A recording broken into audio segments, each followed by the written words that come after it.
ఓం నమో వెంకటేశాయ. రోజుకి ఒక శ్లోకం, జీవితానికి ఒక దిశ.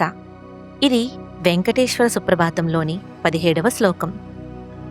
దాటీషుతే విహగరాజ మృగాదిరాజ నాగాదిరాజ గజరాజ హయాదిరాజ స్వస్వాధికార మహిమాదికమర్దయంతే శ్రీవేంకటాచలపతే తవ సుప్రభాతం. ఓ శ్రీనివాస, ప్రపంచాన్ని నడిపించే మహాశక్తులు వాయువు, వరుణుడు, నాగరాజు, గరుడు ఇటువంటి దివ్యశక్తులన్నీ నీ ముందుకు వచ్చి భక్తితో నిలబడి నీ మహిమను పొందడానికి నీ కృప కోసం ప్రార్థిస్తున్నారు. ఓ వెంకటేశ్వర స్వామి, నీకు శుభోదయం. ఎంత శక్తి ఉన్నవారైనా, ఎంత స్థాయిలో ఉన్నా దైవకృప తోడైతే అది సంపూర్ణమవుతుంది. మనం చాలాసార్లు జీవితంలో నేనే చేశాను, నా వల్లే సాధ్యమైంది అని అనుకుంటాం.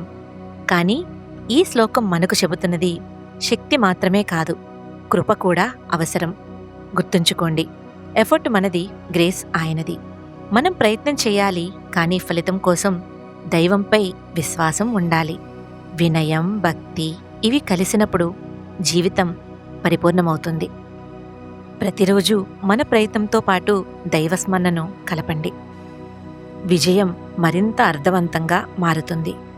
ఇది వెంకటేశ్వర సుప్రభాతంలోని 17వ శ్లోకం అర్థం. రోజుకి ఒక శ్లోకం, జీవితానికి ఒక దిశ.